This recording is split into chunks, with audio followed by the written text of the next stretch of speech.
guys, I'm Ruchika and welcome to our YouTube channel Class with Me। तो आज का हमारा टॉपिक रहेगा how to find out shape of molecule. हम किसी भी मॉलिक्यूल की शेप कैसे कैलकुलेट कर सकते हैं।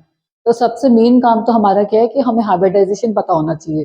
हमें किसी भी मॉलिक्यूल की अगर शेप का पता करना है तो सबसे पहले हमें हाइब्रिडाइजेशन पता होना चाहिए। इससे जस्ट प्रीवियस लेक्चर में मैंने आपको बताया था कि हाइब्रिडाइजेशन कैसे कैलकुलेट कर सकते हैं। दो चीजें पता होनी चाहिए हमें हाइब्रिडाइजेशन के लिए, एक तो बॉन्ड पेयर और एक लोन पेयर। उसकी हेल्प से हम हाइब्रिडाइजेशन कैलकुलेट कर सकते हैं इजीली।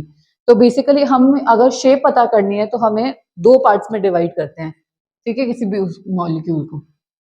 एक जिसमें खाली बोन पेयर प्रेजेंट हो और लोन पेयर एब्सेंट हो, ठीक है। लोन पेयर के आगे मैं क्रॉस लगा रही हूँ, मीन्स सिर्फ बॉन्ड पेयर प्रेजेंट है किसी उसमें और लोन पेयर एब्सेंट है। और दूसरा लेंगे जिसमें बॉन्ड पेयर और लोन पेयर दोनों प्रेजेंट होंगे, ठीक है। इन दो पार्ट्स में हम डिवाइड करके पढ़ेंगे मॉलिक्यूल्स को। एग्जांपल के साथ मैं आपको लोगों को समझाऊंगी।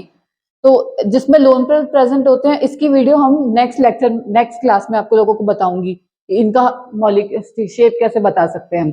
आज हम खाली इन्हीं का पढ़ेंगे जिसमें लोन पेयर प्रेजेंट नहीं होते, खाली बॉन्ड पेयर प्रेजेंट होते हैं। तो आइए समझते हैं। एक चार्ट बना लीजिए। देखिए, जैसे एक साइड तो हम लिखेंगे हाइब्रिडाइजेशन,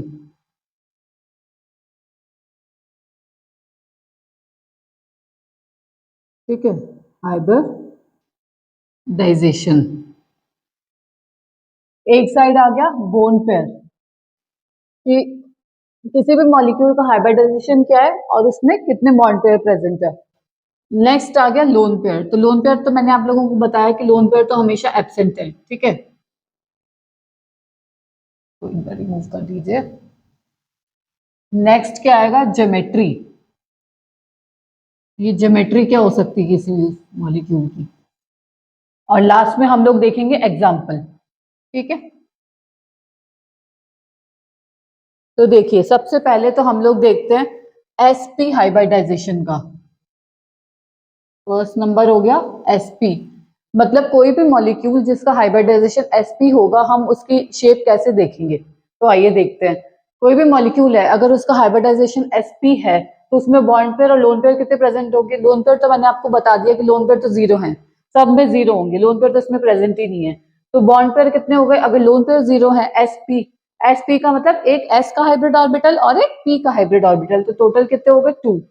तो टू बॉन्ड पेयर प्रेजेंट है। और इसकी ज्योमेट्री क्या हो गई, मतलब हमें मेन ये देखना है कि हमें हाइब्रिड ऑर्बिटल्स को इस तरह से अरेंज करना है कि उसमें मिनिमम से मिनिमम रिपल्शन हो। तो एक्सपेरिमेंटली ये देखा गया, जैसे देख लीजिए ये एग्जांपल, ये सेंट्रल एटम है, ठीक है। तो ये ऐसे अरेंज हो गए इसमें। तो मेन लीनियर ज्योमेट्री हो गई इसकी, ठीक है। कोई भी मॉलिक्यूल जिसका हाइब्रिडाइजेशन sp होगा और बॉन्ड पेयर जिसमें दो प्रेजेंट है और लोन पेयर जीरो है तो उसकी ज्योमेट्री क्या होगी, लीनियर। और बॉन्ड एंगल देखिए कितना बॉन्ड एंगल बन रहा है इसमें, 180 डिग्री, ठीक है। और इसका एग्जांपल हम लोग देख सकते हैं, जैसे कि CO2 हो गया, BeCl2 हो गया। CO2 देखिए जैसे C डबल बॉन्ड बनाता है O के साथ, तो ये हो गया CO2। नेक्स्ट हो गया BeCl2, जैसे BeCl2। ये सब sp हाइब्रिडाइजेशन हो गया और उनकी शेप क्या होगी, लीनियर। और बॉन्ड एंगल देखा जाए तो 180 डिग्री, ठीक है। नेक्स्ट एग्जांपल देखिए, सपोज कीजिए अगर किसी का हाइब्रिडाइजेशन sp2 है तो उसमें बॉन्ड पेयर और लोन पेयर कितने प्रेजेंट होंगे। मैंने अभी आप लोगों को बताया कि लोन पेयर तो जीरो ही होंगे, ठीक है। और बॉन्ड पेयर कितने हो गए, एक s का हाइब्रिड ऑर्बिटल और दो p के, टोटल 3 हो गए। तो 3 इसमें ये आएंगे,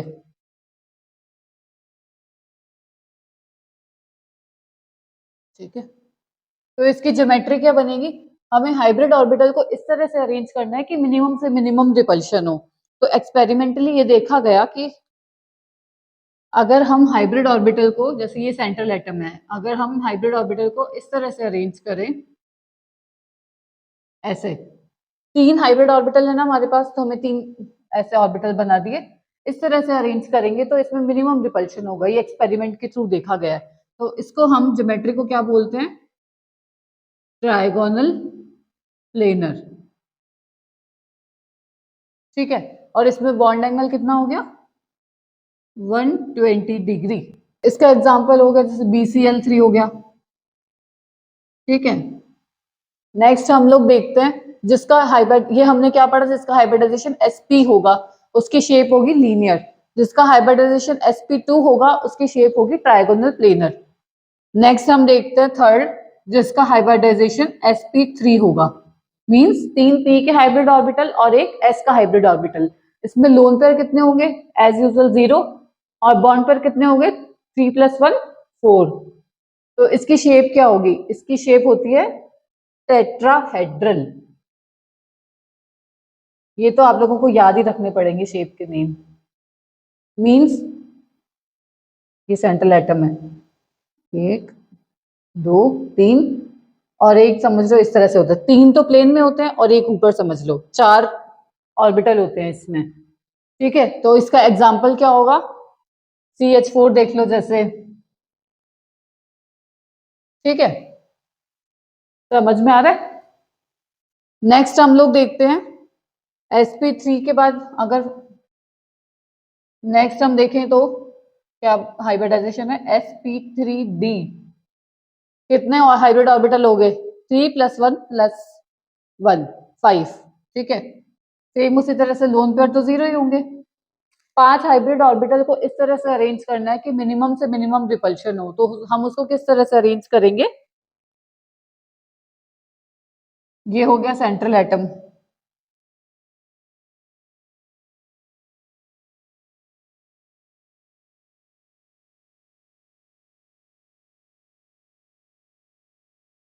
इसमें भी सेम इसी तरह से, ये 3 तो प्लेन में आ गए, एक ये प्लेन के ऊपर आ गया, एक प्लेन के नीचे आ गया, टोटल 5 हो गए। देखो ये 3 तो प्लेन में आ गए, ये प्लेन के ऊपर है, ये प्लेन के नीचे है, ठीक है। तो इसका नाम क्या होगा, ट्राइगोनल बायपिरामिडल। ट्राइगोनल तो ये जो 3 प्लेन में है उसके लिए ट्राइगोनल आ गया, बाकी कितने बचे, 2, 2 के लिए क्या आया, बायपिरामिडल, ठीक है। नीचे लिख देती हूँ इसको, ट्राइगोनल बायपिरामिडल, ठीक है। और इसका एग्जाम्पल देखें तो जैसे PCl5, PCl5 की इस तरह से ज्योमेट्री हो गई, P आ गया, ये 5 Cl आ गए, ठीक है।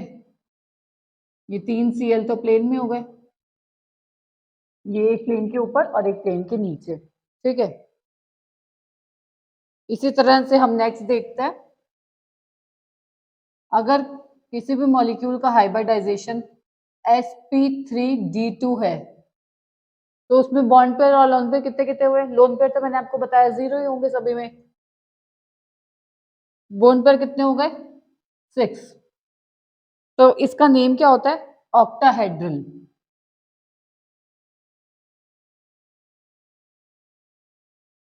ये ध्यान रखिएगा कहीं आप लोग 6 समझ के हेक्सागोनल मत कर देना, 6 का ऑक्टाहेड्रल है, इसकी शेप इस तरह से होती है। तो सबसे पहले तो एक स्क्वायर बना लो, ये सेंट्रल एटम है, ये 4 तो इस तरह से हो गए, और बाकी वही एक प्लेन के ऊपर एक प्लेन के नीचे, ठीक है। ऐसे 6 ऑर्बिटल अरेंज होंगे ऑक्टाहेड्रल शेप। और सॉरी मैं आपको कि बॉन्ड एंगल बताना भूल गई, टेट्राहेड्रल में बॉन्ड एंगल होता है 109 डिग्री 28 मिनट, ठीक है। और इसका एग्जाम्पल क्या हो गया, SF6। SF6 का देख लो, जैसे इसमें भी इसी तरह से होगा, 1 2 3 4 ऐसे हो गए, एक प्लेन के ऊपर एक प्लेन के नीचे, ये बाकी 6 जगह पे फ्लोरीन आ गया, ठीक है। नेक्स्ट देखिए, जैसे अगर कोई भी एटम है, मॉलिक्यूल है, उसका हाइब्रिडाइजेशन है sp3d3, टोटल कितने हाइब्रिड ऑर्बिटल हो गए, एक s का, 3 p के और 3 d के, तो टोटल हो गए 7। लोन पेयर होगा 0, और इसकी क्या स्ट्रक्चर बनेगी,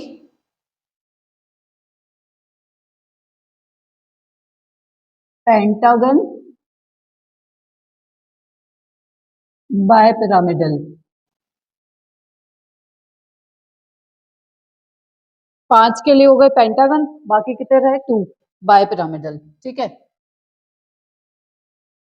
इसको पेंटागन की शेप में ऐसे 5 तो ये आ गए, ए 1 2 3 4 5 ही हो गए, बाकी एक प्लेन के ऊपर एक प्लेन के नीचे, इस तरह से अरेंज होंगे। और इसका एग्जाम्पल देखा जाए तो होगा IF7।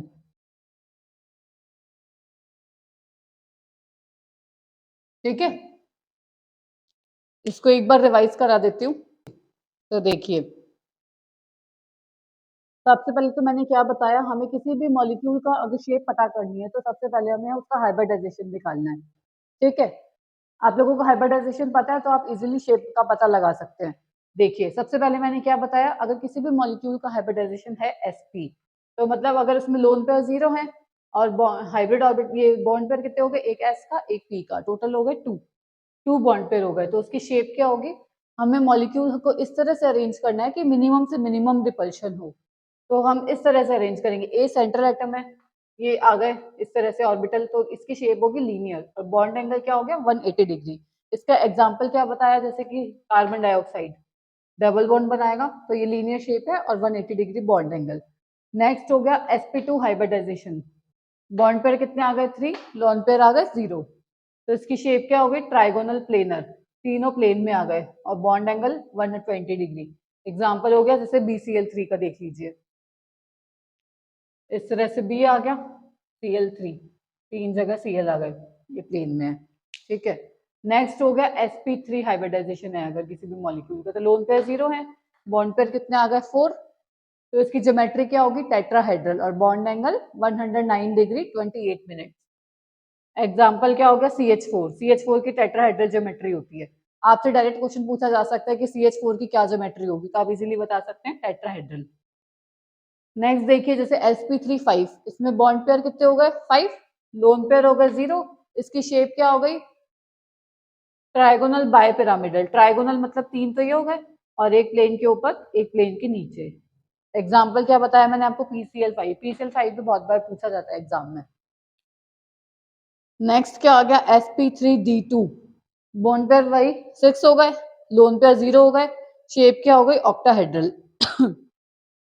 4 तो प्लेन में हो गए, एक प्लेन के ऊपर एक प्लेन के नीचे, एग्जाम्पल हो गया SF6।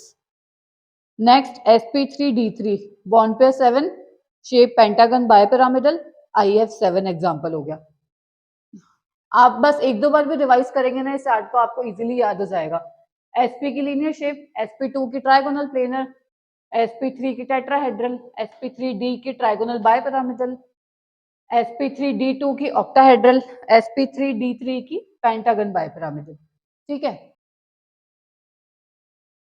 तो और एक चीज ये जरूर ध्यान रखिएगा, अगर किसी भी मॉलिक्यूल में लोन पेयर 0 है ना, तो उसका डाइपोल मूवमेंट भी 0 होगा। ठीक है, ये एक इंपॉर्टेंट चीज है, ये याद रखना।